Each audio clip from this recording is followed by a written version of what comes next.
Order the special Planning Commission meeting. Um,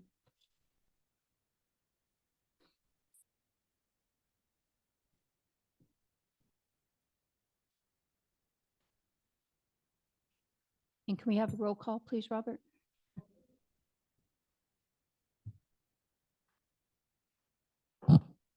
Commissioner Lasky, Here. Commissioner Burke, Here. Chair Carapiet, Here. Commissioner Seidel, Here. Commissioner Hart, Robert Zadnik, City Manager, and Danforth, City Attorney, Nancy Miller, whatever, technician, and Andrew Hill, consultant. And Rebecca Markwick is on Zoom. Thank you, Nancy. Item B is the open forum. This is an opportunity for any citizen to briefly address the Planning Commission on any matters appearing on this agenda that are not agendized for discussion. Upon being recognized by the chair, please state your name and limit your oral statement to no more than 3 minutes. Matter that appear to warrant a more lengthy presentation or commission consideration will be agendized for further discussion at a later meeting.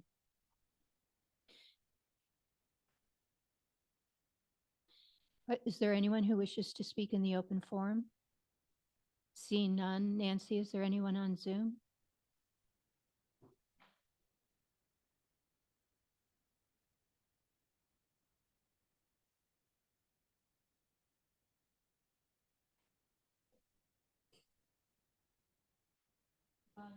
Thank you. Item C, reports. The reports agenda items consist of any oral reports from standing Planning Commission committees, if any, and individual members of the Planning Commission and staff. Are there any reports from any of the commissioners? Seeing none. Are there any reports from staff? Seeing none. We move on to the consent calendar. The consent calendar consists of items that the Planning Commission considers to be non-controversial unless any item is specifically removed by any member of the Planning Commission, staff, or audience. The consent calendar will be adopted by one motion. Items removed will be considered in the sequence as they appear below. If any members of the audience wishes to have an item removed, follow the remote meeting procedures and raise your hand.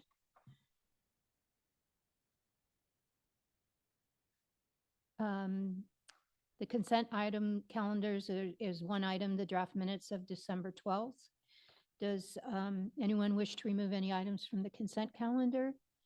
Seeing none. Nancy, is there anyone online? May I have a motion for the consent calendar, please?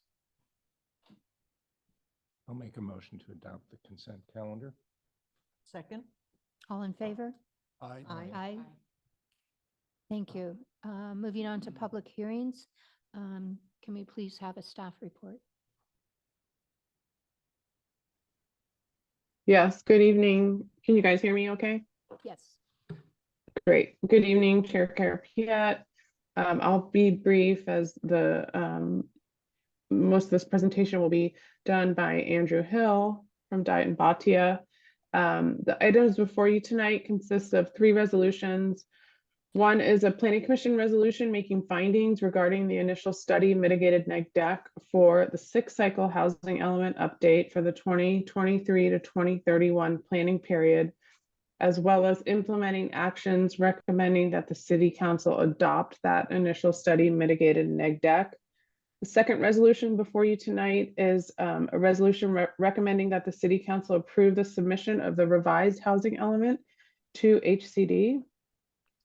And 3, the third one is a resolution recommending that the City Council adopt the draft zoning ordinance amendments implementing the revised housing element.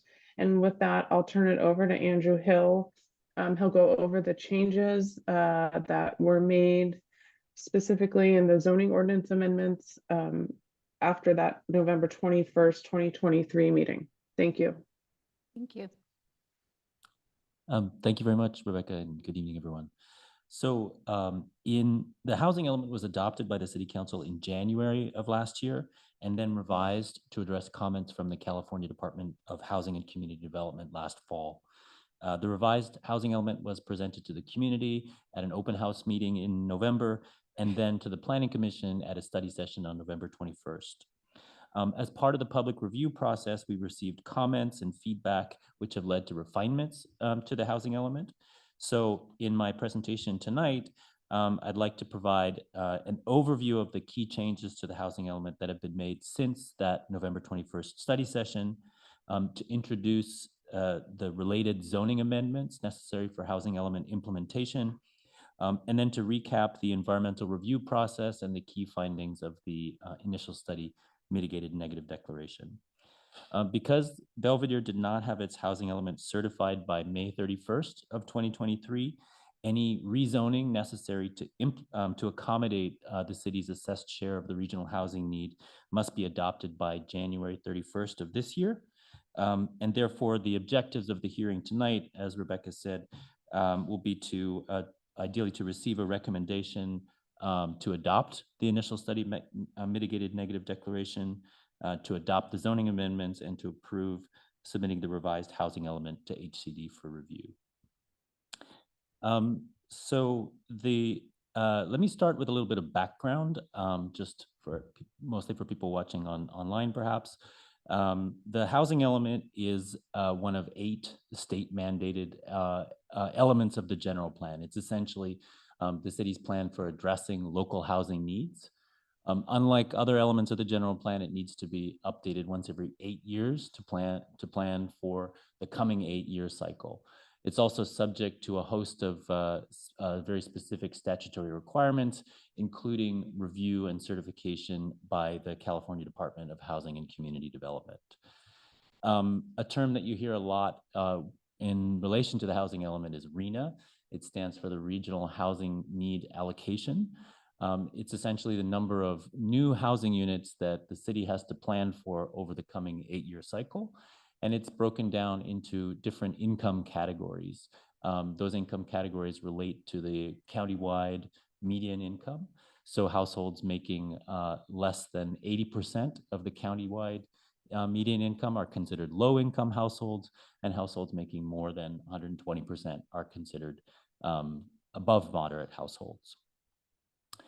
The city is legally required to have a housing element that complies with state law.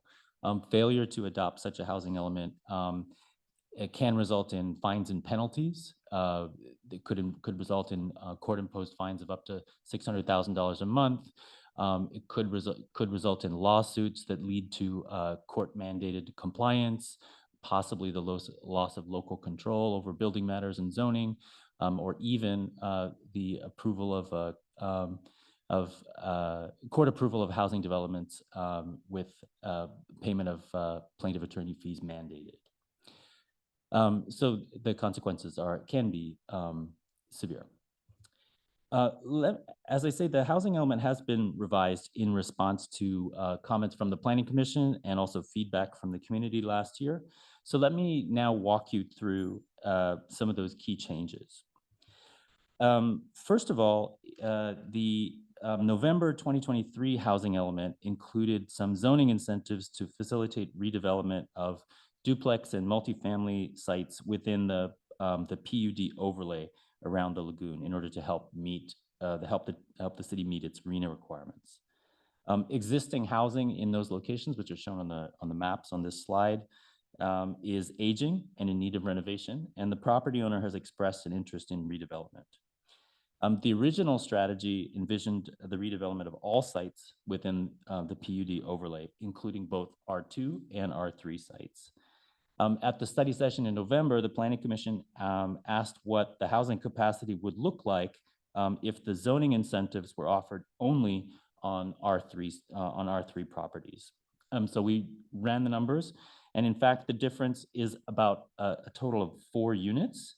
And so that means there's still a pathway to achieving the RHNA obligations if those incentives are offered only on the R3 sites, and if a higher percentage of the units at the boardwalk are counted towards lower income RHNA. That's a slightly riskier strategy because it means that if the boardwalk doesn't develop with the same level of affordability as assumed, then the city may need to rezone to make sure that the zoning map has adequate capacity, but still, we can meet the RENA obligations. There is a pathway to meeting the RENA obligations if those incentives are applied only on the R3 sites. And so the housing element has been updated to reflect that. And so program 2F in the housing element now provides those same zoning incentives for adjacent R3 parcels that are under common ownership if the owner commits to making 20% of the new units affordable to lower income households. So the principle is the same as in the November version of the element. We're providing increased capacity, but only in exchange for a commitment to affordability that would help the city meet its lower income RENA obligations. And so a property owner who owns adjacent R3 parcels, who's making that increased commitment to affordability, would be allowed the following incentives: 2 feet of additional height, lot coverage of 45% instead of 40%, and they would be permitted to calculate the density over the total area of contiguous parcels. And then they would also be offered some slightly reduced parking and open space requirements in order to help with the financial feasibility, again, in exchange for that commitment to affordability. So these incentives would allow for 24 net new units on the larger left side cluster and 11 net new units on the smaller cluster on the right side of the screen. Additionally, it's important to note that these zoning incentives would not be available to the R2 parcels in the revised element. However, those R2 parcels do have additional capacity because they haven't been built out to the maximum that's currently permitted. The housing element assumes, therefore, that 21 net new units would be provided on these R2 parcels, consistent with the density that's currently allowed under the general plan. Another comment that came from the Planning Commission at the study session in November, the commission also requested that we confirm the capacity calculations for the 500 San Rafael and 6 community sites. The calculations that we presented in the November version used the maximum density that's allowed in the general plan, but didn't account for a requirement in the zoning code that stipulates a minimum lot area per unit. And so when we account for that minimum lot area per unit that's in the zoning, the maximum capacity is slightly lower than we had previously said. So instead of a maximum capacity of 16 units total at 500 San Rafael, actually the maximum capacity is 15. And at 6 community, instead of maximum capacity of 9, it's actually 8. And so the revised element assumes that these 2 sites would be redeveloped to the maximum currently allowed. And then another point that came out of the study session on November 21st was that the Planning Commission directed us to match Tiburon's inclusionary requirements citywide. You may remember previously the element had included a 20% inclusionary requirement for projects of 3 units or more, with a carve out for the boardwalk to make sure that we're being consistent with Tiburon. So we've now revised that inclusionary, the program in the housing element that stipulates a inclusionary requirement to match the Planning Commission's direction. And now there is one citywide requirement for inclusionary housing that matches Tiburon's. Projects would be required to build their units, but Program 1A also provides an allowance for the payment of an in lieu fee if a project proponent can demonstrate that building the units would not be financially feasible. So this slide shows a summary of the revised inventory. Overall, the revised inventory has a capacity for a total of 213 units, which is sufficient to meet the city's RENA obligations for all levels of affordability with a buffer. And that buffer is needed to help ensure that the city can navigate the no net loss provisions of state law in case any of the sites don't develop with the number of units assumed in the inventory. Finally, we're recommending a couple of clarifications to program 1A that are not shown in your packet, but they're shown up here on the screen. The first is to strike the language shown here to clarify that the in lieu fee would actually be an option for all project sizes, not just the smaller projects, provided that the project proponent could demonstrate that actually building the units would be financially infeasible. And then the second clarification is to clarify that the in lieu fee will be set on the basis either of a new nexus study or relying on a recent relevant nexus study from a comparable Marin County jurisdiction. And this point provides some flexibility. So for example, if Tiburon's recent nexus study can be applicable to sites in Belvedere, then there wouldn't be a need for the city of Belvedere to commission a brand new study. Instead, you could rely on Tiburon's study. So it just provides more flexibility and potentially the option for cost savings. So just a clarification there. Now let me walk you through the zoning amendments that are proposed for implementation of the housing element. As I mentioned, because the city didn't have a certified element by May 31st of last year, the zoning amendments necessary to accommodate RHNA must be adopted by January 31st of this year. The package of zoning amendments before you tonight is actually in 3 parts. The first part is amendments to Title 19. These include creating a new mixed-use zone for the boardwalk. They include providing the incentives for increased affordability in the R3 zone that I mentioned, and some other amendments needed to bring the city zoning code into compliance with new state law. The second part is an inclusionary ordinance, and the third part is an implementing ordinance for SB 10. Let's start with the new mixed-use zone. So this would be applicable to sites that are at the Boardwalk Shopping Center and a couple of sites that are immediately adjacent. The idea would be, as we discussed previously at the study session, would be to create, to try and promote mixed-use walkable downtown consistent with the vision articulated in the general plan. The new mixed-use zone really mirrors the standards that Tiburon has put in place for the boardwalk, but tailors them to specific context here in Belvedere. The permitted density is a range between 30 and 35 dwelling units per acre. Height of 3 stories and up to 45 feet is allowed.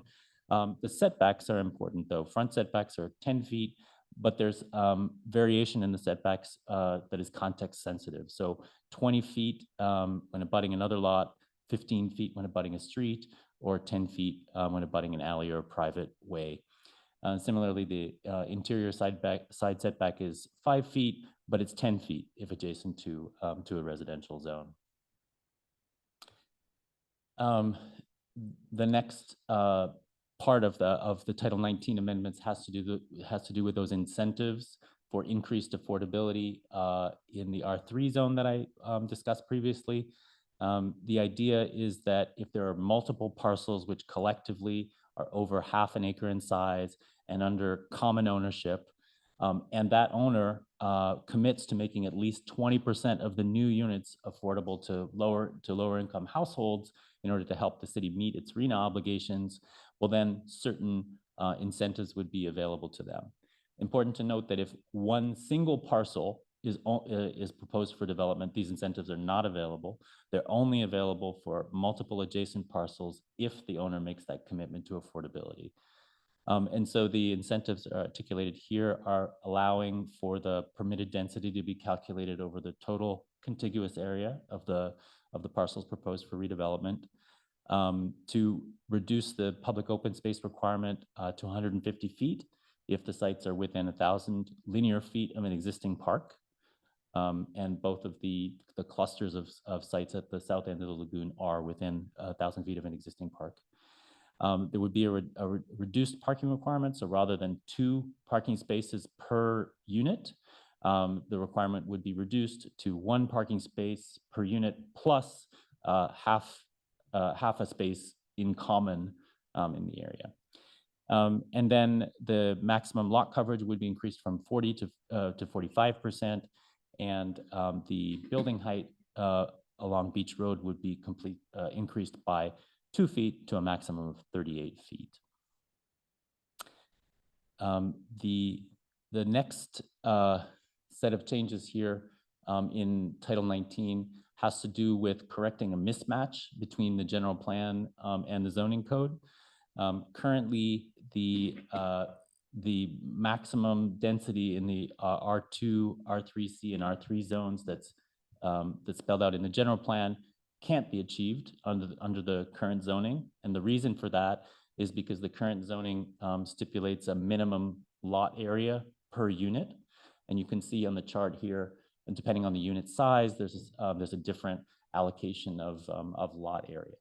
And what this means, for example, in the R3 is you can actually only get to about 14.25 dwelling units per acre, even though the general plan says you can get to 20 dwelling units per acre. And so there's this mismatch. And what the amendment here is proposed to correct that. And so we would standardize the lot area per square footage in the zoning and say any unit, no matter what size, would be required to have at least 2,400 square feet per unit. And that change would allow for the zoning the density allowed under the zoning to match what's in the general plan, not to exceed it, just simply to match it. And then additionally, along with this, the requirement for single family dwelling units would be removed as a use in these 3 zones in order to encourage properties to develop up to their maximum capacity. Another zoning amendment needed for housing element implementation has to do with providing zoning incentives for property owners who deed restrict their accessory dwelling unit. Promoting accessory dwelling units is an important strategy for helping the city meet its RHNA obligations, but these incentives are particularly important for making sure that at least some of those housing units, those ADUs would be affordable to lower income households. The idea is that if a property owner who wants to build an ADU and is willing to deed restrict it so that it's available to lower income households for a period of over the long term, then certain incentives would be available to them. So they would be allowed to construct up to 2 ADUs on their lot, provided their lot was over 15,000 square feet in size. The minimum unit size would be increased to 1,000 square feet in that case, or 1,200 square feet if the ADU has 2 or more bedrooms. An ADU shouldn't exceed 1,000 square feet or 50% of the existing living area of the primary dwelling unit, whichever is less. And an ADU that does not exceed 500 square feet and is located within 100 linear feet of the primary dwelling unit shall be treated as a junior ADU for the purpose of assessing utilities and public service fees. Essentially, this would provide a financial incentive. So these incentives are needed to help try and encourage property owners and incentivize the production of affordable ADUs. Additionally, the next part of the zoning amendments is this inclusionary ordinance, which we've discussed previously.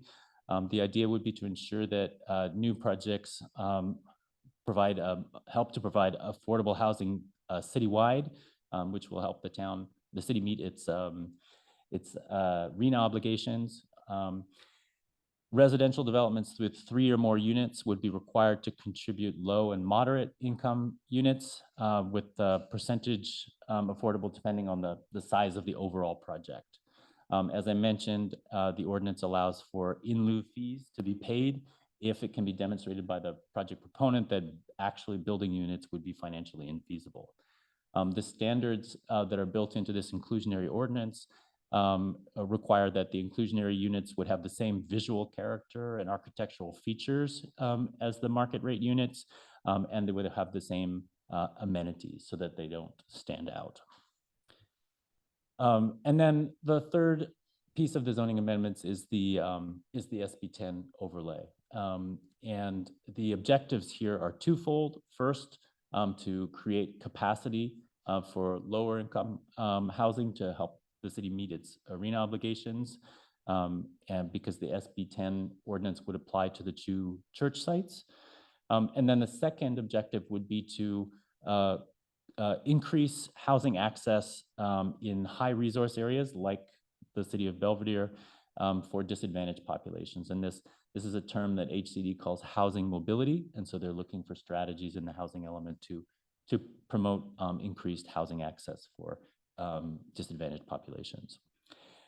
So the ordinance as drafted would allow a property owner the option of developing up to 10 units on their property, provided that the property is vacant or underutilized, that it's at least 1/4 of an acre in size, that the parcel is not on a designated historic list, and that it has adequate emergency access.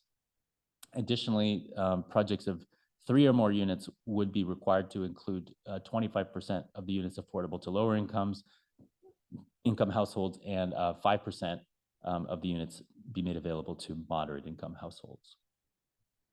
This is a quick snapshot of the standards that would apply. The ordinance establishes standards which are modified from the base zone in order to integrate more affordable and diverse types of housing while preserving the overall character and preventing adverse impacts related to infrastructure or safety. So you can see the standards here are sort of summarized on the table. Minimum lot coverage, they cover maximum floor area ratio, the individual size of residential units, off-street parking, and usable open space. Ministerial review would be available for certain qualifying projects that meet objective standards. That's built into the ordinance. Just one other point of clarification, as with the housing element, we're suggesting a small edit that's not shown in your packet, just again to clarify that the in lieu fee option would be available to projects of all sizes, not just the smaller projects. And then finally, I wanted to provide an overview of the environmental review process. So adopting the housing element and adopting the zoning is a discretionary action that triggers environmental review under the California Environmental Quality Act. For projects that may have environmental impacts, but which impacts could be reduced or avoided by mitigation measures, then an initial study mitigated negative declaration is an appropriate document. That is the case with Belvedere's housing element and the implementing zoning amendments. The document is currently being circulated for a legally required 20-day review period. And the analysis that it contains is programmatic. That means it looks at the policy level, the indirect impacts of implementing a policy document and the zoning, as opposed to actual construction of any projects.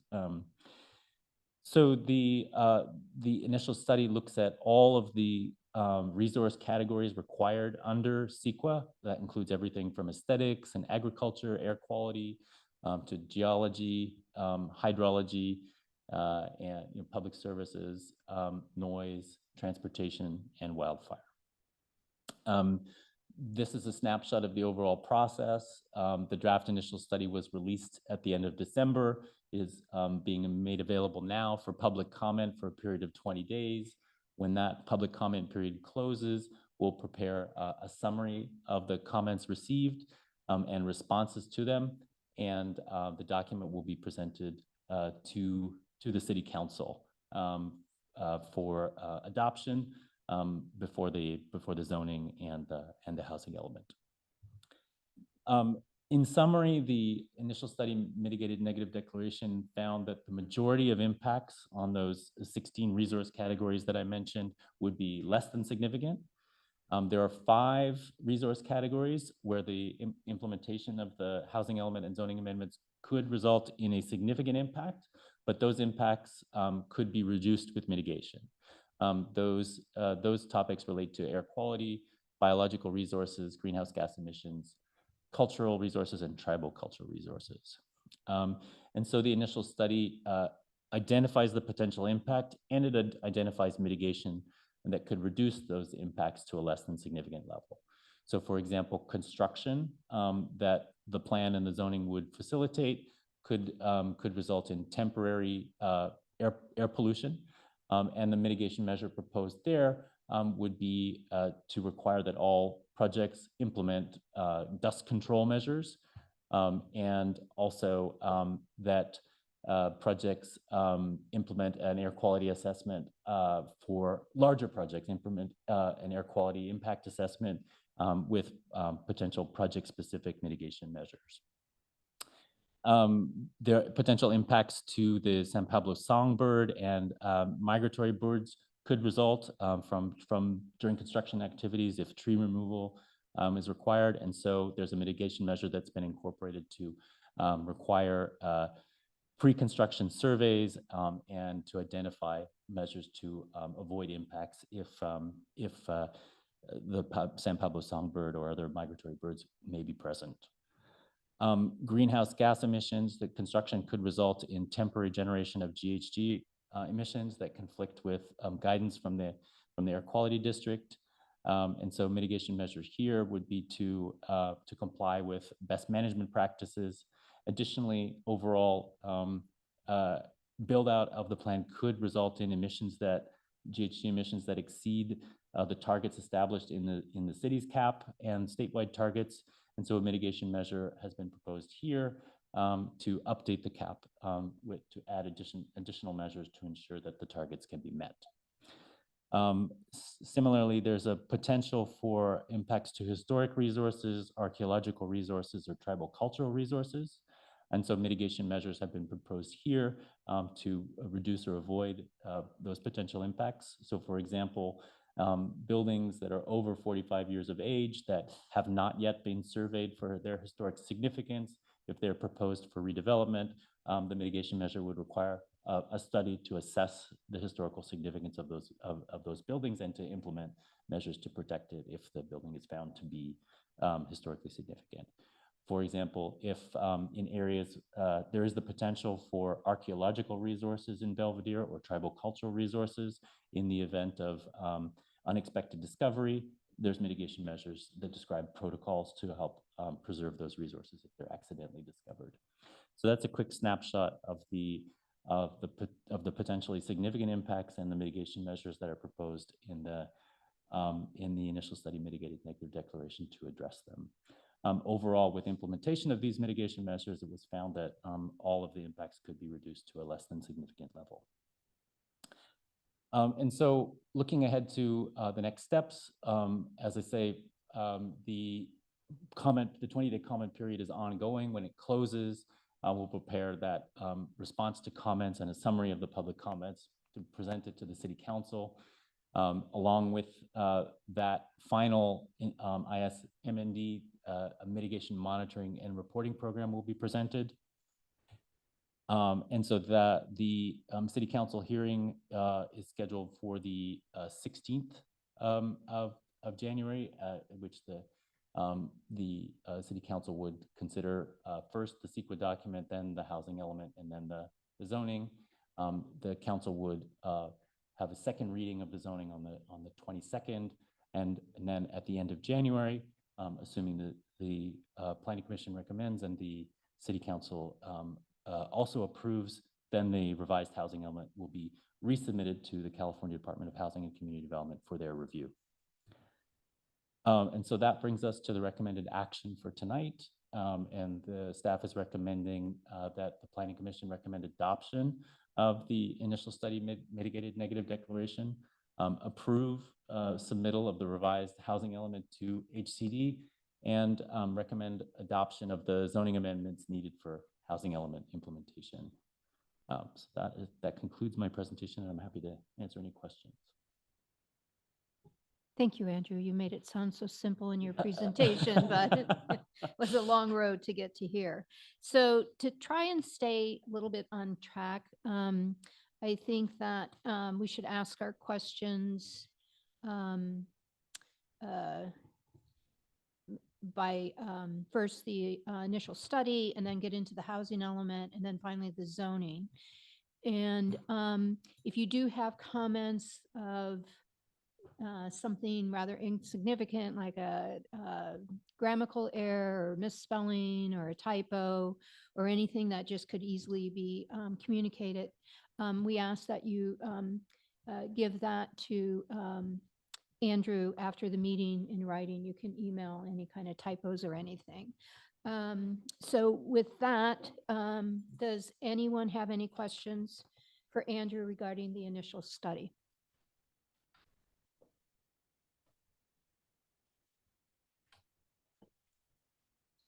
Yeah. go ahead. I have a question. So this is an initial study for everything covered under this. Does that mean that future projects would be subject to CEQA separately, or is this kind of the final action on CEQA? They could be subject. So this, as I say, this is a programmatic document. It's looking at implementing the housing element policies and programs and the zoning amendments. It doesn't look at the individual impacts of any particular project on any particular site. And so that means, generally we know where the flood zones are, and generally we know what regulations would apply. However, we don't know if, exactly where buildings will be placed and how that might redirect flood flows.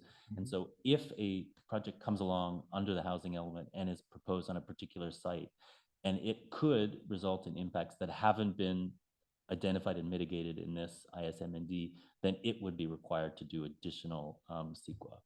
If, however, there's a project that wouldn't result in any new or different impacts than identified here, then they would be able to tier from this document and wouldn't need to do additional CEQA. Great, thank you. Any other questions? Kevin? Thanks. That was a really great setup, and I wish it was that easy. The question on this initial report is the mitigations that are offered here. I mean, how would you characterize them in terms of being based on best practices? Yeah, and so for example, the air quality mitigation measure is picking up on best practices for dust control that are recommended by the Bay Area Air Quality Management District. It's just codifying those requirements to make sure that individual construction projects are implementing them. They don't fall through the cracks. The mitigation measure to update the city's CAP, climate action plan, to make sure that the targets can be met. I would characterize as sort of a belt and suspenders. That it's a robust CAP. It gets significant reductions, and sort of we're looking at a worst case scenario build out of all these sites, and there would be a slight exceedance. So I would characterize it as that's a conservative measure to make sure that thresholds wouldn't be exceeded. Great. So, I mean, you would say the majority are based on best practices, things that Absolutely. we're fairly certain would mitigate the issues that were raised. Yeah. Thank you.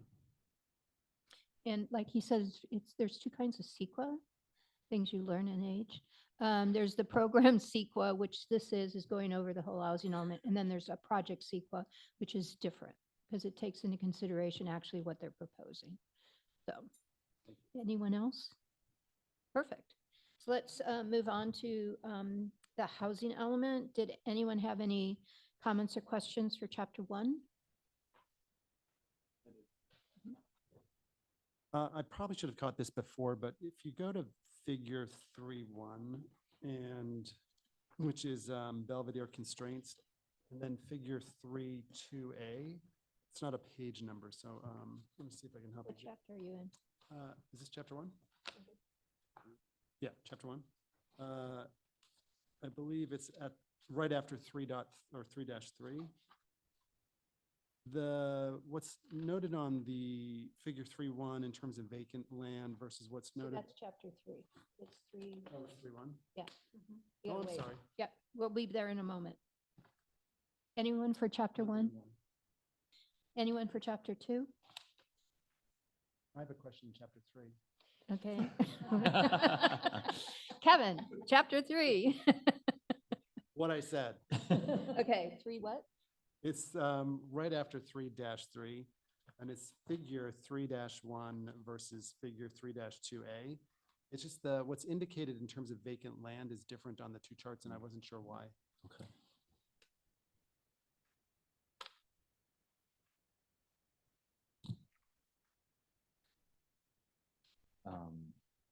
the version I have in front of me doesn't have the maps in it, so I might have to You can come back. take an action item Yeah, and come back to sure. it. Yeah. And I'm sure there's a good reason. Um, Yeah, go ahead. No, actually, no, I don't have anything else in 3.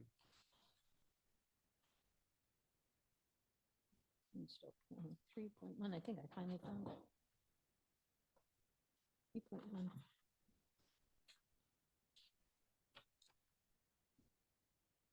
Oh.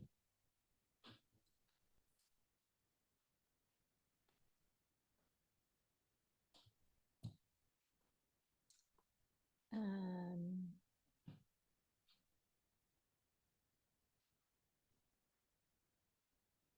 Okay, I think that's something that could probably just be looked at and figured out why there's a inconsistency might have been as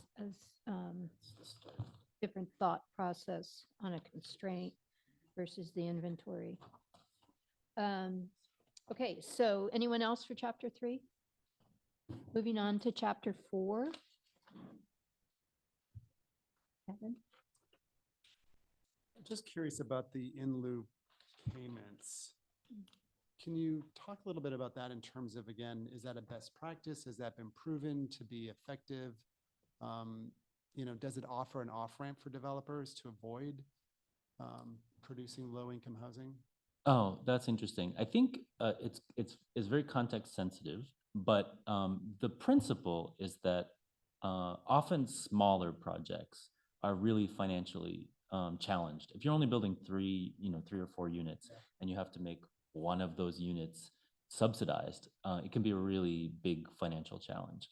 And so many communities in California that adopt inclusionary requirements provide this relief valve. And it's principally for smaller projects. But there is this requirement, and the onus is on the project proponent to demonstrate that the requirement would be financially onerous. So that's where where it's coming from. It is a policy question for the city, whether you want to require first and foremost that the units be built, because that's important for ensuring that you can meet your RHNA targets. And so many communities take that policy stance. We want the units to be built first and foremost, but under extenuating circumstances related to financial feasibility, if it can be demonstrated that it's too onerous, well then, and you can pay an in lieu fee. Other communities in Marin have taken a different approach. For example, there's 3 or 4 communities that have just recently adopted inclusionary requirements, including Fairfax. And those communities have said that developers have a choice, either to pay the in lieu fee or build the units. I think realistically, what's going to happen in those cases is everyone will just choose to pay the fee. It's going to take a long time for the fee to accrue to such a level that where land can be acquired and housing can be built. So, if you're a larger community and you can amass a pretty good sum of money through in lieu payments, then there may be benefit to doing that. But it's a policy question for the city. I have a follow-up question on that. So where you say that the developer it might be more a legal question, the developer has to show that it's a burden. Is that something that goes beyond any of the HAA SB laws where they don't have to show? What kind of requirements? How do you set up what is a burden, what is not a burden? That would be a matter for our own ordinance. So that would be dependent on what the city put in the ordinance and how the city interprets the ordinance. It wouldn't really be affecting the HAA at all, strictly local law. Okay. Okay. And did we include how we describe a burden? Or what we would look at if someone came and said, it's too much of a burden? Yeah.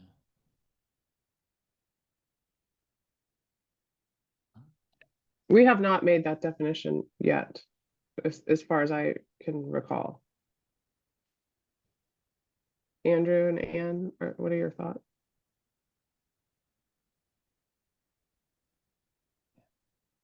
That's something that we can develop and amend going forward, right? I see it, yes, it is in provision M in the ordinance. However, Oh, provision M sorry. refers to a provision of the code that has not yet been written. So in Oh. order to, Okay. set a fee, Oh, a it's all nexus tied to the study- nexus? Yes, exactly. Ah, The nexus okay. study must be done first in order to set the fee. So the way the ordinance is drafted now, it allows for that possibility, that there could be an option for an in lieu payment. But what the fee is will be set by that nexus study. Okay, Um, okay. All right. Okay, Kevin, anything else? The question is just in general in chapter 4, not specific about any of the programs, but when you talk about some of the quantifiable objectives, and this was a comment that we made in the last meeting where, sorry, I'm mic on, is, are the timelines realistic? And I've noticed that you've changed them. So for instance, something that might have been June is now Q2/Q3. And so I'm just wondering, it feels like we're going from something very precise, maybe too precise, to something that's very general. mhm. And I was just wondering about the thinking behind that. Well, I think it is to provide flexibility, to not paint ourselves into too much of a corner. But we also know that the reviewers at HCD are going to be looking for specifics. In other communities, they've accepted Q1, Q2, Mhm. which is precise enough to satisfy them without, getting down to the month. Okay. So we're trying to keep it in the same ballpark, but just allow a little wiggle room because there's a lot of work to be done. Okay. Yeah, and I think some of the dates were like next month, so it was like, that ain't gonna work. So we just, so we evaluated that and changed it. I didn't have anything else in 4. Anyone else? Let's see, I had one question. On page 421, the last sentence provides SB 10 within a year. So if we're passing the zoning ordinance today, or not today, but we pass it by the end of the month, is SB 10 not eligible for a year, or does it become eligible once it gets passed? I guess it would become eligible within 90 or whatever, how many days of adoption. Right. So that would mean that you're ahead of the curve on, Okay. on implementing the housing element. Okay. Okay, great. Moving on to Appendix A. Any questions for Appendix A? Comments? Nothing? Just the same thing on the maps.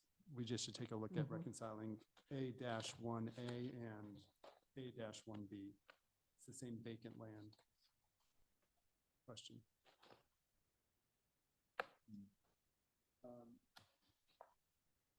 Yeah, go ahead.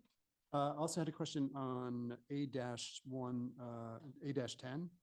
And this is just for curiosity. 333 Belvedere was removed. For what reason?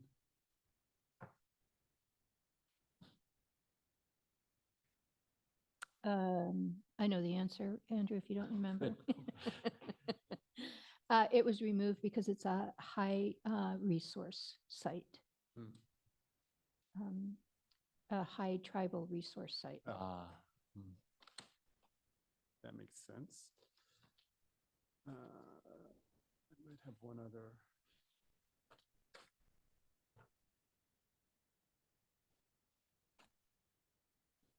And maybe just for my education, 7 Beach Road, so this is on A-41. So as part of it was included in the prior element, but it's being treated differently now, and I was just curious about that.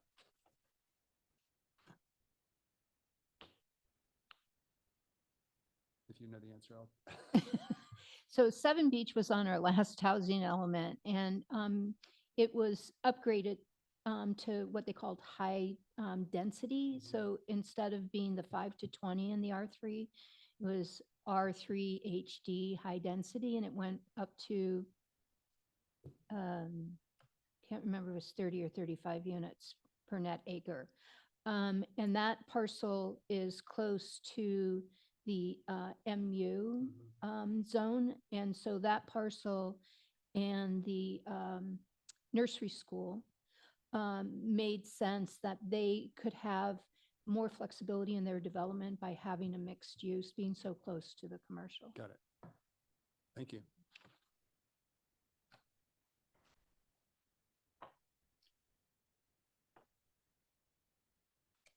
And then I just had one comment on the chart on page 27 and 28.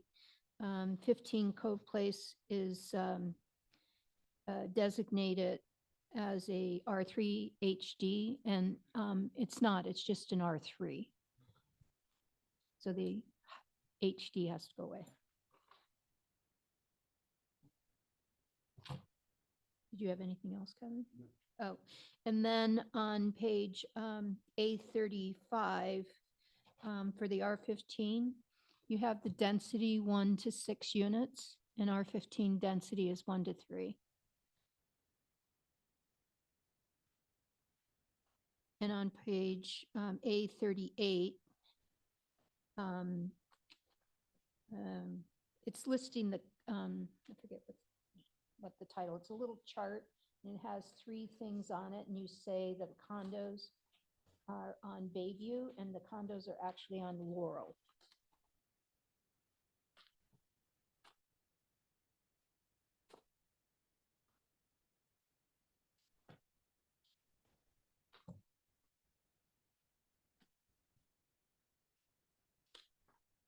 And that's all I had.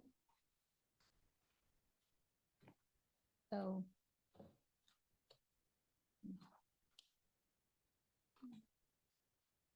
Anyway, the page might be off on that one. Okay, any final comments, questions? Moving on to Appendix B, any comments? Great. Moving on to Appendix C. Any comments for Appendix C?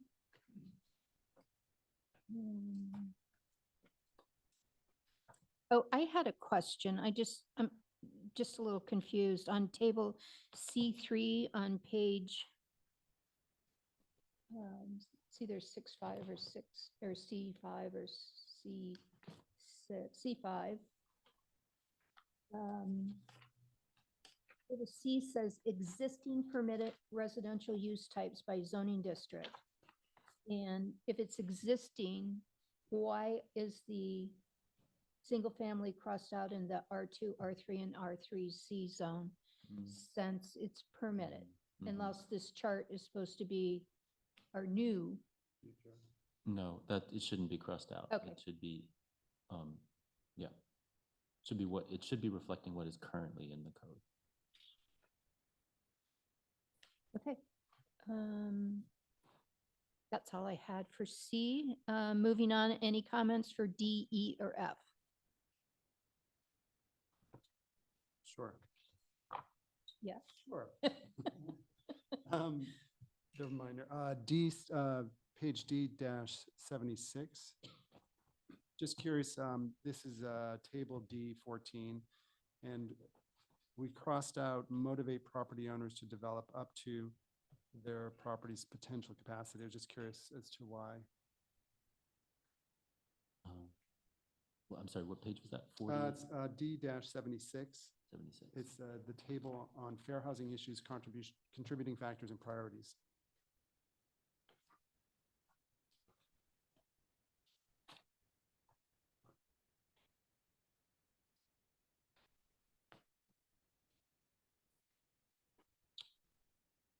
I am not sure. It seems like that is still relevant. Well, yeah, I was going to say, it feels like that's kind of primary Yep. to what we're trying to do. Something to look at.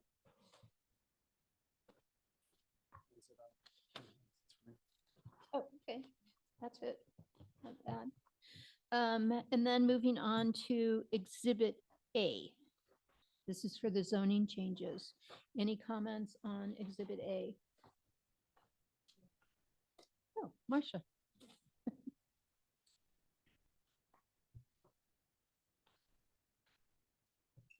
Most of my comments are on the MU zone. And I was wondering, the ground floor height that you've done is 14 feet in the MU zone. Could that be changed to 10 or 12 feet? And so therefore you would make the buildings a little bit lower? It could be if the ground floor is going to be residential, then 9 or 10 would be appropriate. But for retail, typically they would like a higher floor plate. Why does retail have to be 14 feet? It doesn't have to be, but typically it's between 12 and 15. Really? Yeah, typically it's a little tall, just to create more of a, an air of space. It depends on, what they want to display, but typically the retail has a higher ground floor plate. So that's where that's coming from. So it could be, Yeah, it could be clarified to say that if the ground floor is residential, then, then no, but if it's commercial, could it be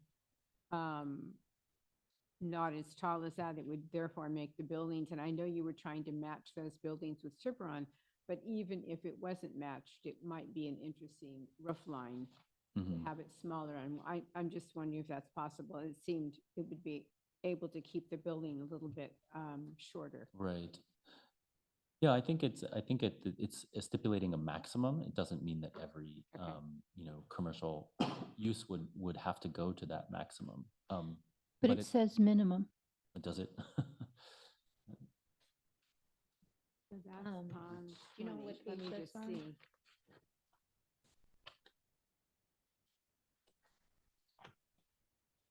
It's on 20, 20? I think. Okay. Let's see.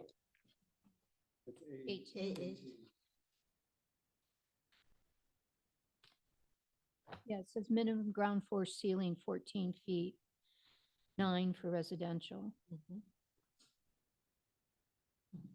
It just seems high to me.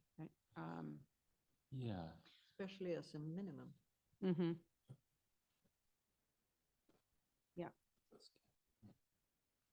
Might have had something to do how Tiburon, It may have. Let's look at that. Perhaps we can establish a range and a maximum. Mm-hmm. In that same area, you have additional regulations, note 2, and I could not find note 2 anywhere. Hmm. No, note 5 is what I couldn't find, further down, off-street parking and loading.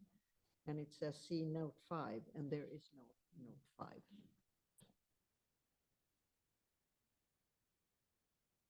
Note 2 there is, sorry.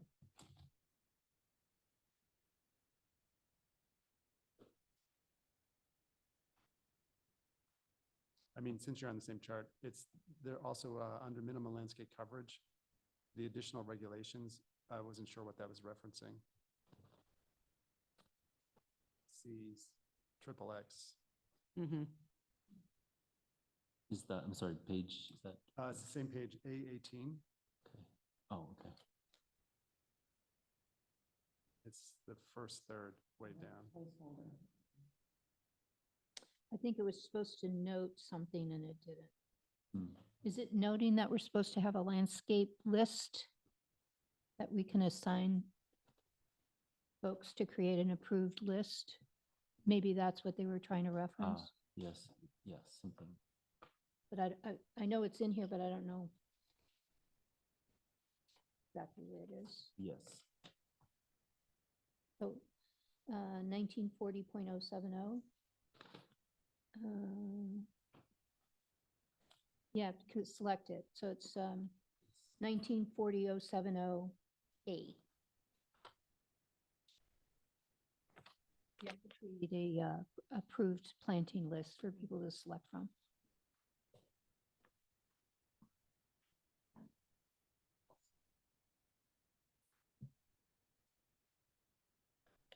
Pat, are you finished with that on the landscape?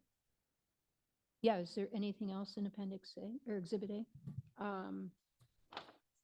No, I have other things on A19, A21. Yep, you go on. Okay, on A19, is that really important that the window display should be at least 3 feet in depth? What's the reason for that? That's on the bottom of page A19. It just seems so specific that, and if that was necessary in a commercial.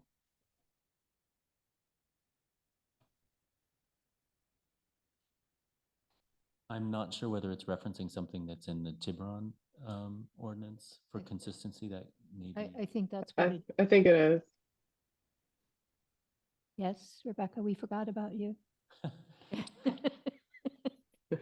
How could you? Forgive me.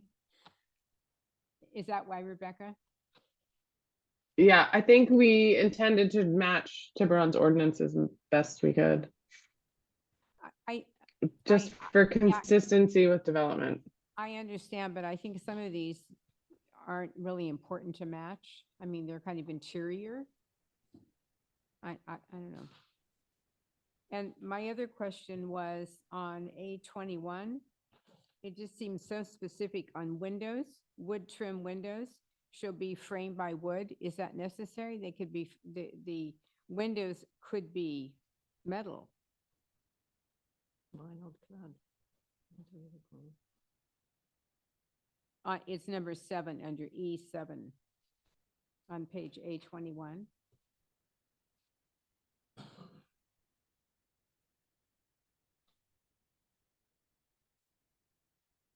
I've also, I'm just, my background, having a business, I think these are so specific that it limits people. If I may, as a business owner, I can understand how this would be frustrating to you, but I think it would also be frustrating for a developer of multiple units if he has to consult 2 different development standards. That's why HCD, I think, wanted as much consistency with Tiburon's regulations as possible. So the person won't have to be juggling different design standards. So I would recommend that where possible, we just So yield to most- what All right, so most of this is all exactly what Tiburon is it doing. has to be. Okay. Yeah, Or it has to be, or it should be. It should be. I mean, I think is the real point. I think that's where we would have gotten it from. Yes. Okay. Yeah. And then on page A21 again on E, the facade color, I just think that needs to be, it says color finishes are not allowed such that if not, I think you mean such that if white, not if not white. Hmm. Facade color, okay. and pastel colors, you have Italian stucco houses or whatever that are, I don't know. these no, soft- you're into your microphone, turn it on, It's on. look towards you. Hmm. The pastel colors, I think there are many very soft colors that could be used if that is not maybe baby blue, but I think it limits by saying no pastel colors. Oh, oh. I think they're thinking probably more like pink and purple and That, things like that, like a light Like an green. Easter color. there's clearly a typo in there, but exclusive of the typo, I think that this is again, something that we pulled straight from Tiburon. Yeah. Um, And I think we have to face the fact that when a development comes in, we're going to have to look and see what the development is and both towns be somewhat flexible. I have same thing with the windows, number 5, under facade, no, under facade color, under E, number 5, it says that windows should not be mirrored, frosted, or opaque. And then on number 8, privacy, it says that it should be obscured glass. I would call frosted obscured, but it's either prohibited or if it's not allowed. I think, well, I'm making a list and we'll, I think the prime directive is simplicity and match with Tiburon. Yeah. But we'll cross-check these things and make sure there's no conflicts. Yeah. Only. One point I should make, we were hoping to have a recommendation to council on this ordinance this evening. I believe that's necessary in order to keep the schedule on track. So I just want to be sure. I hate to sound like I'm rushing you, but I just want to make sure you're aware of that problem. Yes. Well, I can say from working on this that this MU zone with a few minor changes is exactly what Tiburon has proposed. And so actually, can't say exactly where, but somewhere in here in the housing element, it says that we are matching their building in their MU zone so that we match, so that when a project does come in, like, forget who said, Ann or Andrew, that they don't have to go through two different planning projects. They come to one, and if they have to tweak something because nobody thought about it, it'll get tweaked. So I think that, like most things in objective design standards, I mean, these are actually basically objective design standards for the development in the MU. So I think that while maybe it doesn't quite sit with how we would handle it, it probably is something that's just going to have to match Tiburon, whether we like it or not. Okay. So, but I did have a couple of things on page A8. I think the chart needs to get tweaked a little bit, and that rear yard setback needs to get moved up to where the rear yard setback is supposed to be. And on A10, 1932.010A, it goes on to say everything but single-family dwellings in the R2 zone. And actually, I looked at it, and everything that's in the R2 zone is included in B through F. So I think we can simplify A and just say duplex, which is basically what it's saying there, because it has the municipal governments, the accessory use, and the transitional and supportive housing. So it would just make it cleaner rather than having to roll back to that old zone, double check. Pat, about that, since you're on it, is, so what is the difference now between R3C and R3? Because as you were just pointing out, if you read the language, they sound almost identical. I mean, I know there's a difference, but what is that one, what makes them different in terms of what's allowed versus what is not allowed? So when the land company did, Rebecca, correct me if I'm wrong, but when the land company did their PUD back in 2016, 17, whatever it was, they actually divided those properties into a separate zone. An R3 Cove was what it was called. And they primarily did that because it has different zoning requirements because the properties are over water. So FEMA requirements for those property are totally different.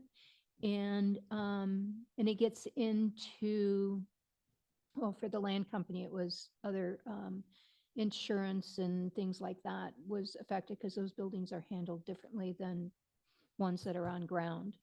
So I think that they keep the R3C, even though it's exactly the same as the R3. They keep it separate because those properties will be handled somewhat differently if they're damaged over a certain percentage. FEMA won't allow them to be rebuilt. Okay. So I think that's why they have it that way. Yeah. Yeah. But they are essentially the same, except for They're that. they're exactly the same except for that designation. So maybe a question though related to that, then shouldn't the, or why wouldn't then the development standards be identical as well? Well, that's where I'm going next. So then on page A11, the 1 foot setback required for every foot for building height over 15 got put in the front yard setback, and it's supposed to be in the side yard setback, so it needs to go down. And then for a lot abutting a dedicated open space, 0 feet, I don't think we have any open space in Belvedere. I don't know why that's there. Unless because it's butting water and but it's just the cove anyway. The other thing is the maximum height. We need to interject the FEMA requirement in the maximum height. And I think that we can use the same wording that is on A13 in the R3 zone. We just need to insert that. The reference to 1908.224 or 1936.040 development standards in R3. okay.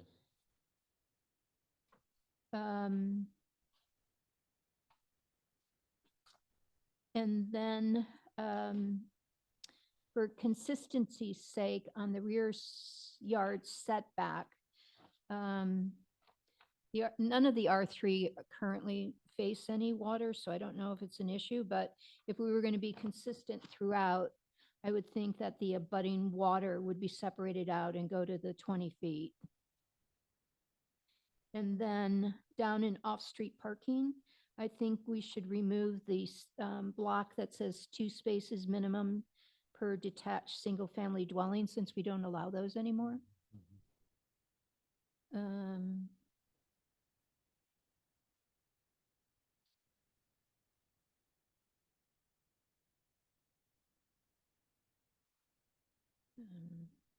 Oh, and then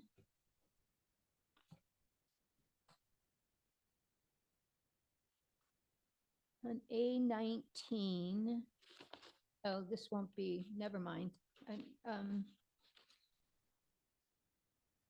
It's in the MZU. So I was thinking that if it was facing water, but it doesn't face water, so we don't need to worry about that. Oh, and then in here, I think it was changed, but in here on chapter 19.75, in your sections, you have it labeled as 19.74. So all of those need to get changed to just 19.75. It's just simple.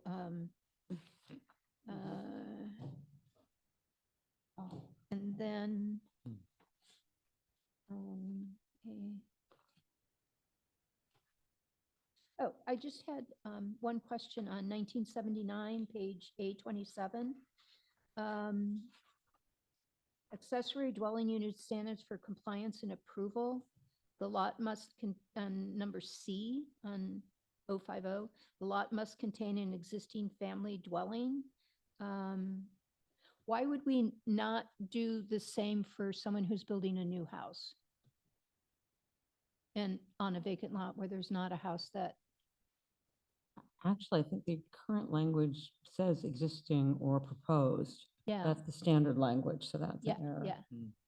Okay. And I think there was one other spot. Oh, when you talk about the garage, existing garage, it should also be proposed garage. It's simple clarification to get it right.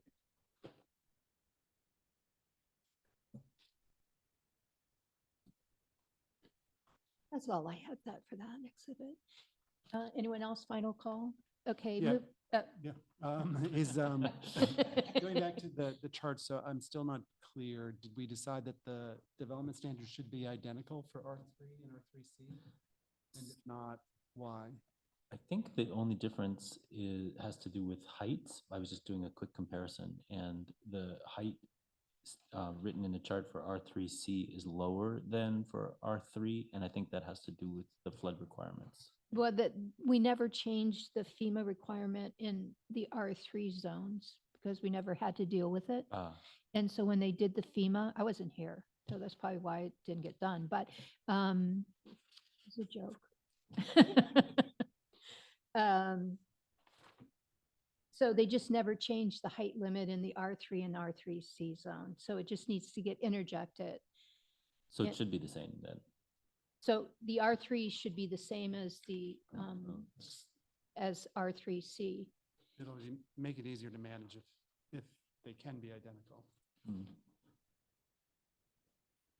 And we did, since this never, just for everyone else's sake, since this never was addressed by anyone prior, we talked about what the height from the highest point to bus base flood elevation should be, because they get it to go up to 36 feet. So we thought they could go 34 feet from there to a maximum of 36 feet from the existing grade. And then if they do the the incentives, they would be able to go to 38 feet. Just so everyone knows that's a new thing. And if they want to make a comment. I had another question on page B6. Oh, we're not there yet, Oh, sorry. Okay. almost. Anything else, Kevin? Um, Okay, moving on to B. Marcia, B6. Did I have anything left on A? I can go back to B2. So is a residential development, when you're using that term, that means that is something different than a single-family home, is that correct?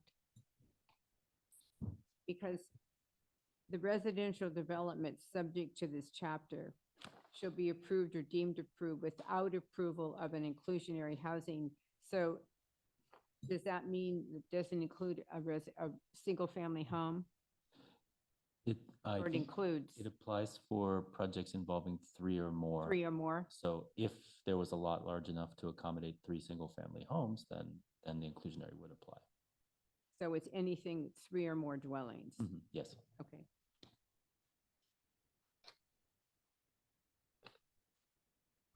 And on, let's see.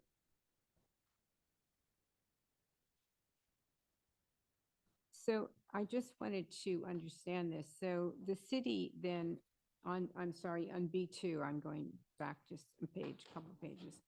So the city will be responsible for determining the sale price on a for sale inclusionary unit. It's on E. It's on, let's see.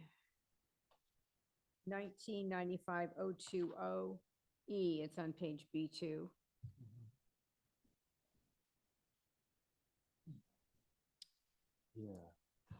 Typically, there are formulas that apply.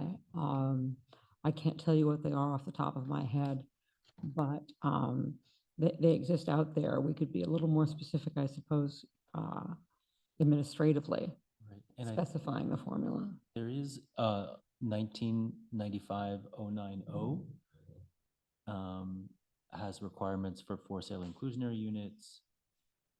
And so that's on page B8 in the initial sales price and resale. C, you mean? Yeah, or even before, above A, there's a initial sales price and resale. The initial sales price and resale price for sale inclusionary units will be at an affordable sales price that will ensure that the purchaser of the inclusionary unit will pay an affordable housing cost for the unit. So I think, as Ann said, there's formulas out Yeah. there that they look at what if you have a household of 3, what your income level would be to match a certain income level. And then they look at the interest rates and they figure out what's an affordable level for them to ask for it. In San Francisco, they have a whole mayor's office of housing that takes care of all those properties. And that might be a nice job for the mayor.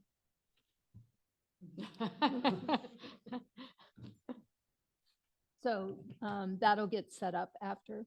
So it's Yeah. one more responsibility for the city to, Okay. Are you done, Marcia, with I'm B? finished, yes. Kevin? Just 2 quick things, I think. Is this like the MU? Is this based off of best practices? I mean, this language must be used over and over again, I'm assuming? Yes, yes. It's not it is. bespoke to Belvedere, it's, No, I mean, it's tailored somewhat, but it's, how working is it, from a how is it template. tailored? Just out of curiosity. I would think we're pretty, yeah, actually, I'm curious if this was tailored at all.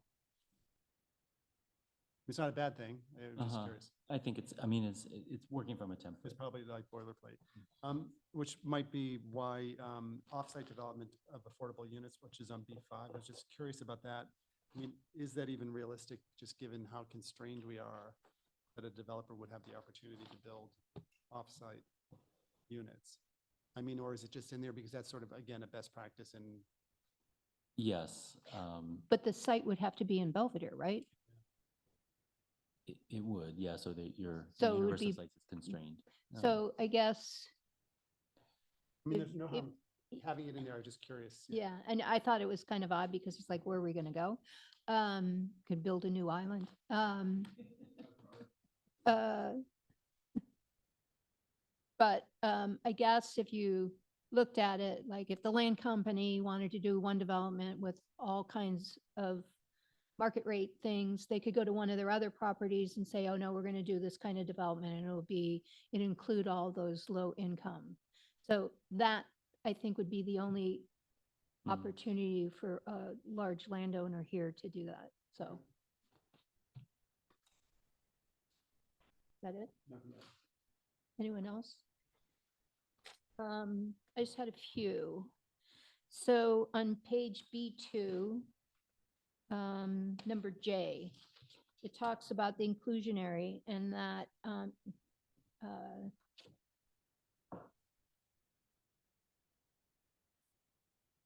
that it's made available typically through a recorded deed restriction. So when you use the word typically, what other format would be used other than a deed restriction? There are also such things as recorded covenants, Oh, okay. Okay. same effect, different document. Oh, and then on B3, N, why would we, on non-residential development projects, why would we ever get rid of a residential unit to make it allow it to go commercial? It just seems to be against the grain of what we're trying to accomplish.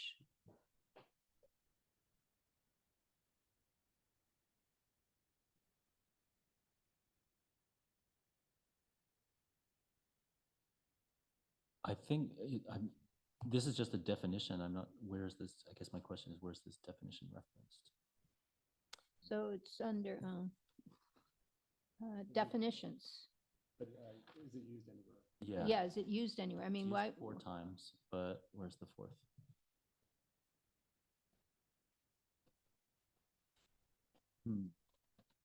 I think it's only used that once. Yeah, it's in purpose and intent, but I think it may not be applicable. It would be applicable if there was also a commercial linkage fee, which is not being proposed. Okay, all right. Yeah, I think we Do can. we need that there then? No. So we can get rid of that. Yep. Good, I like that. And then in 030, number E, it says the reconstruction of any structure, is that in FEMA, if the damage is over a certain amount on the R3C, they wouldn't be allowed to rebuild. Generally speaking, unless they got a variance from the city. So does it make sense to add something to the effect of if FEMA allows it to be rebuilt? Yes, that could make sense. And we did the whole thing on that. We did the whole thing on that. We did the offsite development. Okay. I'm done with B. Anyone else? C.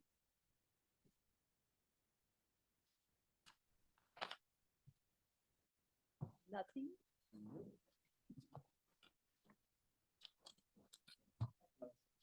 Um,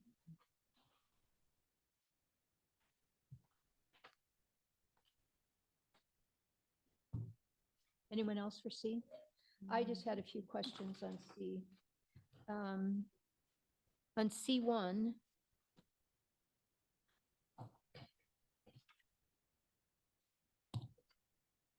on 020A, we have this whole definition of common ownership or control, which we never used anywhere else. So I don't know what effect that has on anything and why it's even here. Yeah, I think it can be removed. Yeah, good. And then I know, and continuing on to C2 in the same section, through street means a street connecting to two other streets. I- I'm not sure if we have many streets that connect to two other streets. They connect to another street.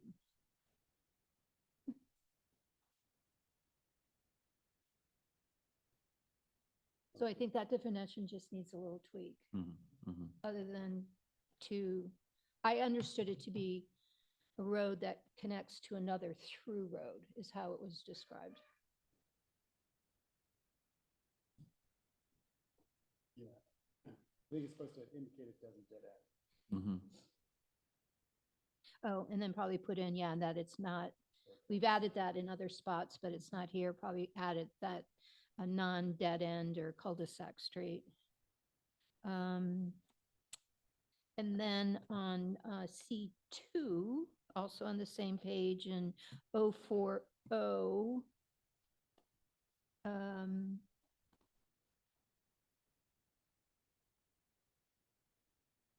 oh, a couple questions on this one.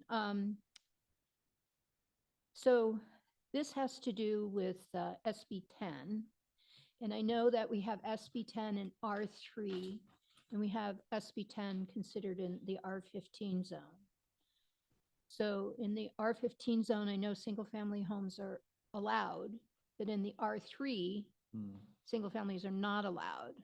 So do we make some kind of clarity here that we don't get a house in the Mm. church site and say, you know, these sites except R3, you know, single family home not allowed? Because that kind of goes against what our zoning is. Mhm. And then the final thing is, I don't know what a community apartment is. What is that? Sorry. It's not a community apartment. It's been not defined anywhere. So if you read that section down, it's what you can do: bungalows, Oh, I see. townhouses, community apartments, third Uh-huh. sentence. Uh-huh. I don't know what a community apartment is. Yeah, yeah, And I looked for the definition. I couldn't find it anywhere. yeah. So I don't know if that's different than a regular apartment. So if we don't know what it is, then it probably should just get, Isn't it somewhere, I can't find it right now, where it talks about family, that you can have all these people living together where they have psychological connections and, Like co-housing. yeah, Co-housing. co-housing. that's not a community apartment. I don't think it's a community apartment. It doesn't show up anywhere else in this. I think it just, And is on A2. One or more individuals living together where the residents are a close group with social, economic, and psychological commitments. Is so psychological a cult?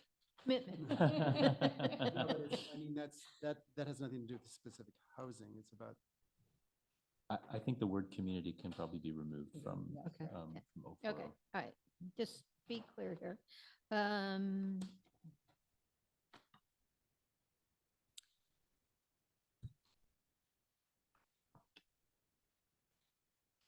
And then just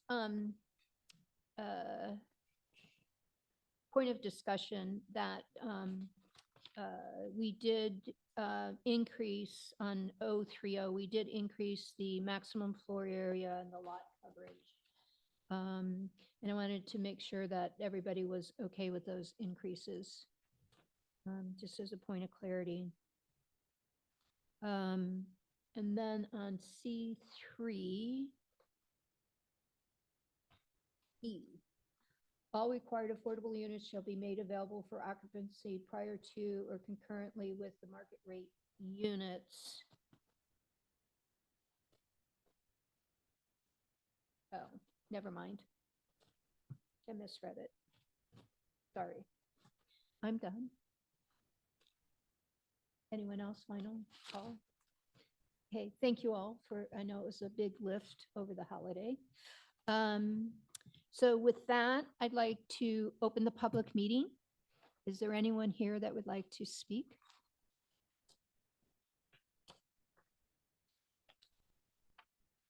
Seeing none, is there anyone on Zoom?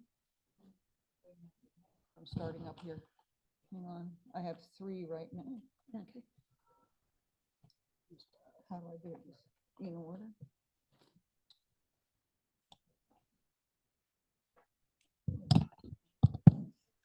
Larry Storer, you're able to speak? Yeah, hi, thank you for taking me, and I want to thank you guys all for the hard work on this. I know it's been a long slog. I just had a couple of quick things. On resolution 3, on page A8, A11, and A13, it has to do with that rear setback on water. It seems to me there's a lot of those R2 properties have property lines way out into the lagoon.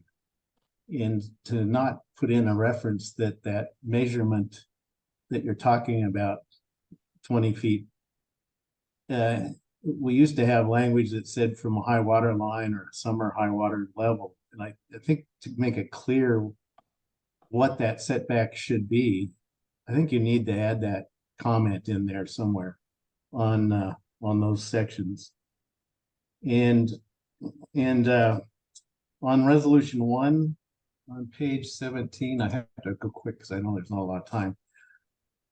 I was kind of shocked that the box for geology and soils wasn't checked after, you know, all the process that we went through on the Mallard Point and the issues around soils and building large projects on bay mud. The major projects we're talking about in this going forward are along Beach Road and the shopping center.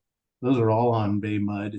They're all subject to, you know, significant geotechnical problems. And even your map on page 4 shows a high risk of liquefaction, which is the same thing, geotechnical issues. So I just wanted to raise those. It seems to me you should probably check that box, and because going forward, I think that will, you know, I'd hate to see a project come in and say, oh, look, the city didn't think that was important. Why should we have to focus on it in our CEQA projects? So those are my own comments.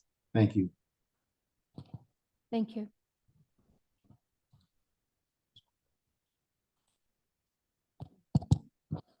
Riley Hurd, you may speak. Evening, members of the Planning Commission. My name is Riley Hurd. I'm a local land use attorney specializing in state housing laws and housing elements.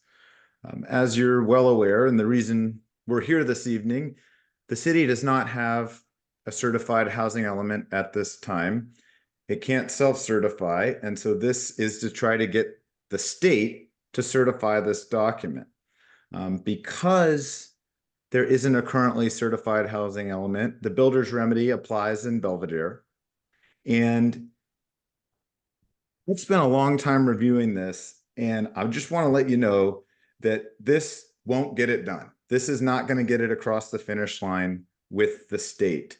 And you have an incredibly skilled consultant in Andrew Hill, but he's been hamstrung with the direction to really not facilitate housing in Belvedere, which is the new test. The state is looking for likelihood to develop, feasibility of development, and times have changed. If you don't produce, you lose more local control. So the days of hoping that got passed and then nothing gets built, now we have SB 35 and all types of new laws like the builder's remedy. It was very refreshing to hear tonight an acknowledgement that the density in the R2 zone does not yield the density in the general plan. That's something we've been saying for a very long time, and it's good to hear that acknowledged and that that's going to be fixed. Brief note about CEQA. Tonight before you is a mitigated negative declaration for the housing element. And this is a housing element on which a huge chunk of the density is placed right on the lagoon. By adopting a mitigated negative declaration, you're saying there are no significant unavoidable impacts. None. Also, as the previous speaker noted, the initial study found that there were no impacts requiring mitigation for geotechnical or water quality issues. And it's not as simple as just going back and checking those boxes. That's what the experts found. That simply cannot be reconciled with the position that was taken at the Mallard Point hearing. So as you're aware, Mallard Point is a pending complete project. And this version of the housing element attempts to declassify it as pipeline and just say it's an available site. And I just want to note that if the goal of this is to avoid being forced to approve it, that doesn't work. By calling it available and still listing it as pending in the graphic, this is a commitment to approving a project at that density. So I hope that the city can make some amendments to facilitate more housing. Thank you. Thank you.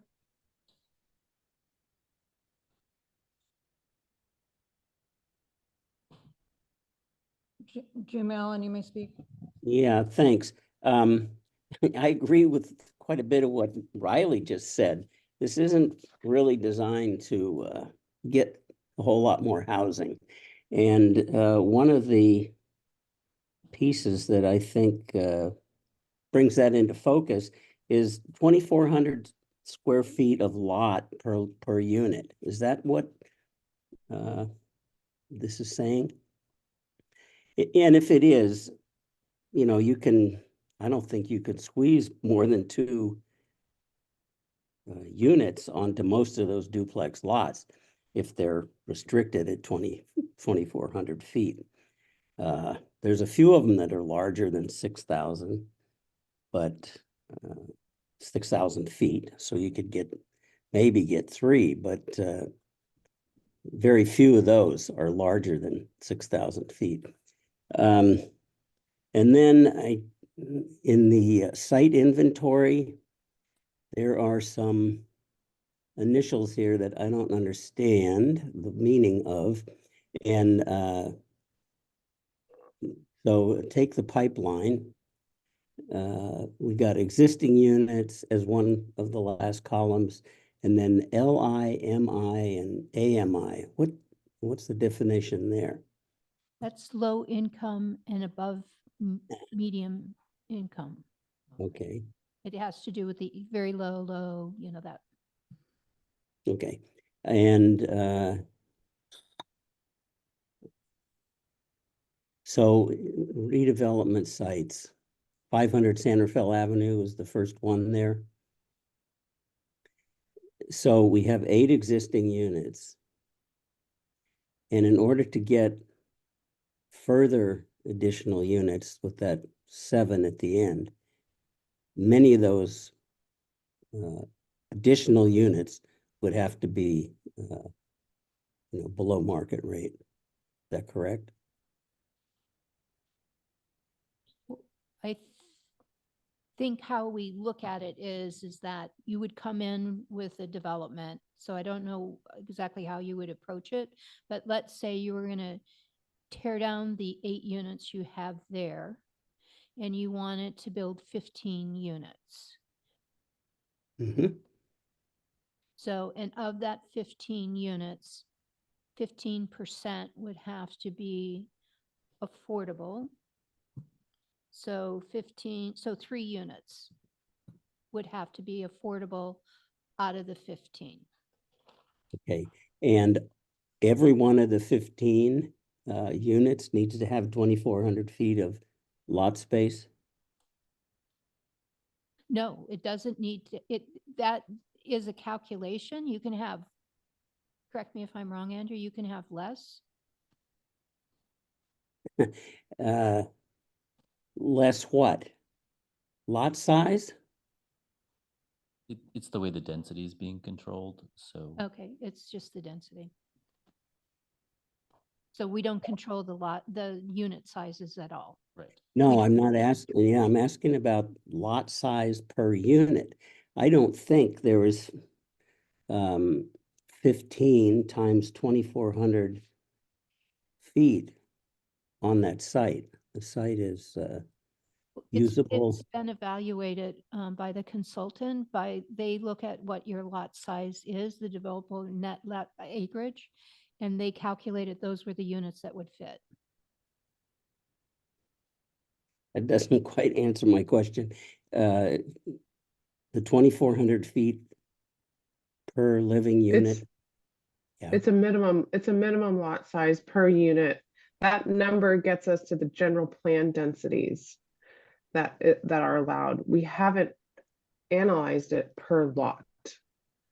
Correct me if I'm wrong, Andrew. We looked at the calculation of I think it's 15 to 20 units per acre in the general plan designation, and that 2,400 square feet per unit meets that general plan density.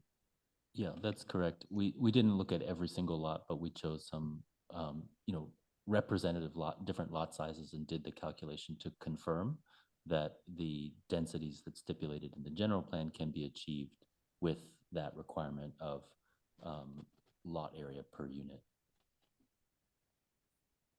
So I think, Mr. Allen, if you have questions regarding your specific sites, that probably it would be best for you to come in and speak with our Director of Planning and go over those details on each individual site. Yeah, I'm not really questioning each site, but I think the example I've given on 500 San Rafael applies through the entire R2 zone, every lot in R2. But yes, I'll talk to the planner and thank you. Thank you, Mr. Allen. Oh, one other question. You said, someone earlier said there's no open space in Belvedere. The open space at the end of Peninsula Road on Beach Road is pretty significant open space asset. And would that be considered a park within that 1,000 foot radius? You know what I'm talking about? Earlier, there's a comment Yeah, about, no, I made the comment that I didn't know of any open space. Are you talking the space like next door to the China Cabin. Yes, Okay. Well, nothing would ever be able to be built there because it's over water. yeah, but you're using that park, if that's what it's called, as a reference point for, you get the open space on the new development decreased if it's within 1,000 feet of a park, right? Doesn't it say I think they're using, only the Belvedere City Park? no, the little one across from the yacht club. Is that, That's a park. yeah, yes. is that Centennial? So- No, what is it? Yeah, I know what you're talking about, Okay, but it doesn't include the open space. That's not a park. no, Okay. Thanks. thank you.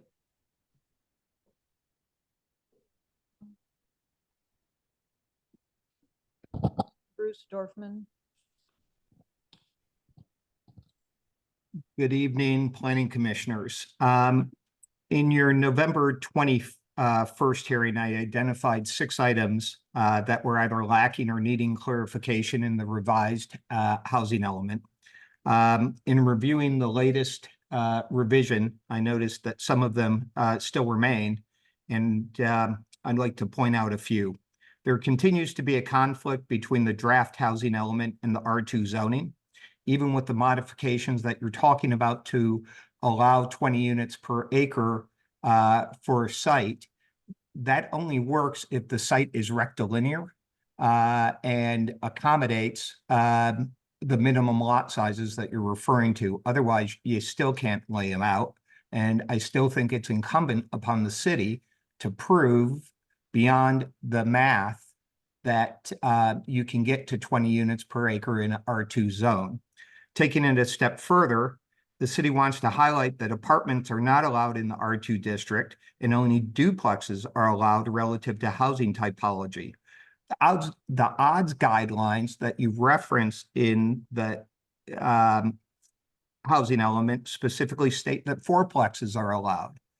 So since the odds guidelines are referred to, which is correct? Is it duplexes or is it fourplexes? It matters. Also, is this building type achievable given the other R2 zoning requirements? So I think you have two issues. One is the lot size. Another one is the other requirements that are listed in your R2 zoning. Second, the table in C6, the estimated time for processing residential projects is inaccurate. I raised this before based upon the Mallard Point processing. The response to that has been that a sentence was conveniently drafted that states that Mallard Point project delay represents a processing timeline outlier. That's the direct quote. It's an outlier. And yet, it's due to sponsor-directed changes. As the project sponsor, I can attest that one, the city's most recent and only subdivision application, also a direct quote, that this project is the best and only example of the actual timeframes required for processing.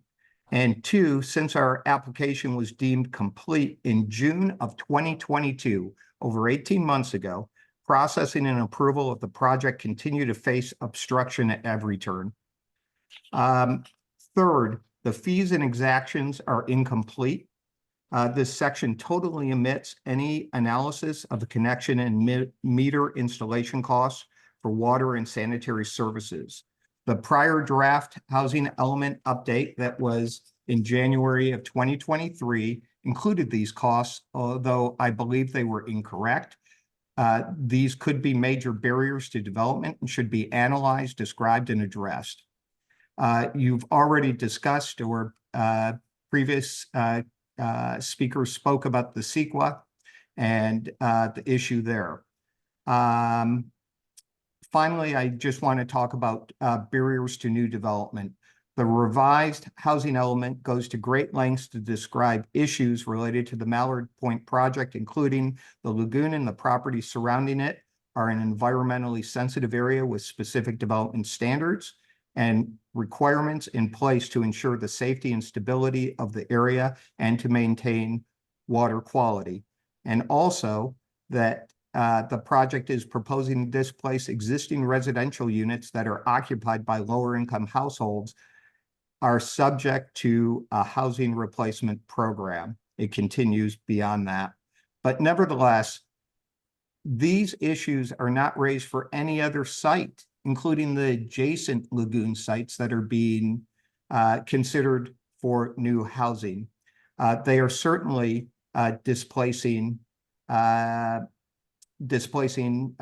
existing households as well as being built on the lagoon. The comments highlighted above should not be part of the Mallard Point description, but should be generic for all existing housing sites in Belvedere and or on the lagoon. Happy to discuss these items in more detail and assist the city in completing a comprehensive housing element. Thank you. Thank you. Anyone else?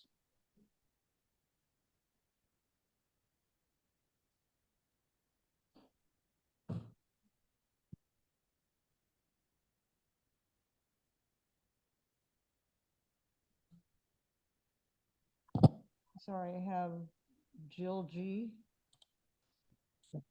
Jill and Andrew Barnett. First of all, this is an inappropriate venue for Riley Hurd and Mr. Dorfman to trying to adjudicate a very specific issue. Mallard Point is a very different property, and it's unique just by virtue of its size and the scope of the development than a lot of the other properties on the lagoon. So for him to conflate the two is ridiculous. And this is not the venue for that to be done. That's just a side comment. The only comment I have is I've lost where in the document it is, but there's some point, and maybe Andrew can discuss this, where you put certain limitations and you reference mobile homes and manufactured homes. And my only comment is that I think that they should not be considered as a single type because they're very different. Manufactured homes have nothing to do with mobile homes at this point. And there are a number of projects that are being proposed on the lagoon, which will use manufactured homes, and it's confusing, and I think it degrades the quality of what's being done with manufactured homes. Just be careful about that, because again, they are different types of construction and everything else. So that is my comment. Thank you. Thank you. I thought the comments on the mobile and the manufactured home was that we had to allow them. Yes, Okay. it's a state requirement of state law. Okay, all right. Thank you, everyone, for participating. With that, I'll close the public hearing and bring it back to the commission to discuss. Marcia? I had another question for Andrew. On the new transportation report that you did, I just had a question on it. I was just incredulous that by having all the extra housing and the existing residents still remaining, that the vehicle miles traveled were 35% less. How did they come to that conclusion? Yeah, to be clear, it's not the total vehicle miles traveled, but rather the vehicle miles traveled per capita. And what the transportation consultants who prepared the report explained was that right now in Belvedere, the housing types are predominantly single family, larger units that have more people living in them, more cars generate more trips. But the housing element is increasing the supply of ADUs and multifamily, which tend to be smaller, have fewer people, and therefore fewer trips. And because we're not talking about a large number of units overall, Belvedere is quite small, and 160 units actually makes a big difference. The share of those smaller units is growing so much that the per capita VMT is reduced by 35%. So only one person in a dwelling will be going to the grocery store. Right. Yeah. And also the parcels that are in the MU, because they're so close to the commercial, that people more likely would walk to the grocery store than get in their car to go 100 feet. And I think, the access to potentially to the ferry for anyone who might be going to work in San Francisco, for example, those kind of factors play in as well.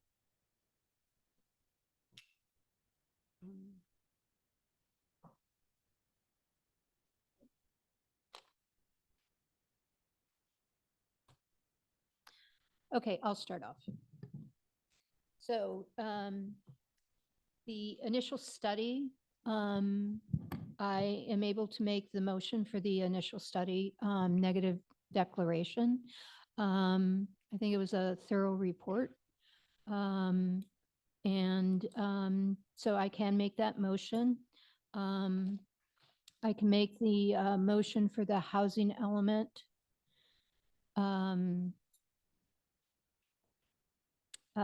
To be done with the edits that we made in this evening. And I can also make the motion for the zoning amendments with the caveat that we take out the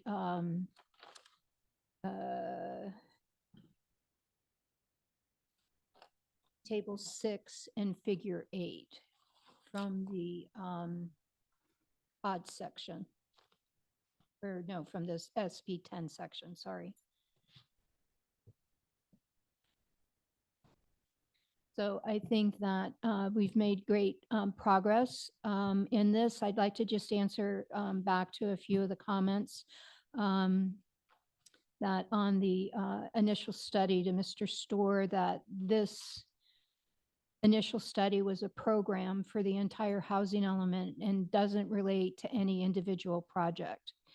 So every project is evaluated on its own stance under CEQA.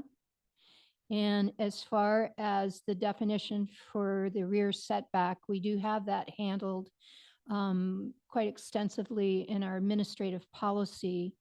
And also, we're going to be doing an overall cleanup of our municipal code this year. And at that time, we can look at adding different language into the zoning code. And for Mr. Allen, I encourage him to come speak with our director, Rebecca Markwick, regarding his properties and his desires. And I thank Riley Hurd and Bruce Dorfman for making their comments. And to Jill and Randy, I sit there and say that I think we weren't trying to diminish manufactured homes. It was something that we used to not allow. And now that we have it in as a type of housing that we would allow, and the state requires us also to allow mobile homes. So I don't think we were trying to diminish that at all. But with that being said, I can make all the three motions that are before us this evening. Kevin? Thank you. And thank you for all of the work that's gone into it. It was I mean, a tremendous amount of work, and I think it's progressed incredibly far since we've last seen it. And I appreciate you taking all of the comments and incorporating them. I agree with Chair Carapiet that in terms of I could make the findings for all three motions. I mean, I'm struggling a little bit because we did provide a lot of feedback. But I think to be pragmatic about this is we need to keep this moving, and just based on how we've seen this document, particularly the housing element and now the zoning, I'll trust that that will progress in the same manner where our comments will be reflected. I mean, obviously, I'm sure our colleagues on the city council will be mindful of that as well. So, you know, with that in mind, that these comments will be effectively incorporated to all three motions, I can make the findings too. Commissioner Lasky? Yes. This is such a complicated issue. I also can make the findings for motion 1 and motion 2 and motion 3. And I would love to put a caveat on the end that there's a condition for the state to provide funding for infrastructure for us for roads and extra transportation. I don't know if we can do that, and I know they won't, but. No, we can't that's- do that. All right. Commissioner Seidel? Thanks. Andrew, I appreciated the clarity of your presentation. It's a lot of complicated material, and it was very helpful. I'll also be able to make findings in favor of all three motions tonight. Thank you. Commissioner Hart? I wish you had been around for last week. It would have been much easier to understand everything listening to you.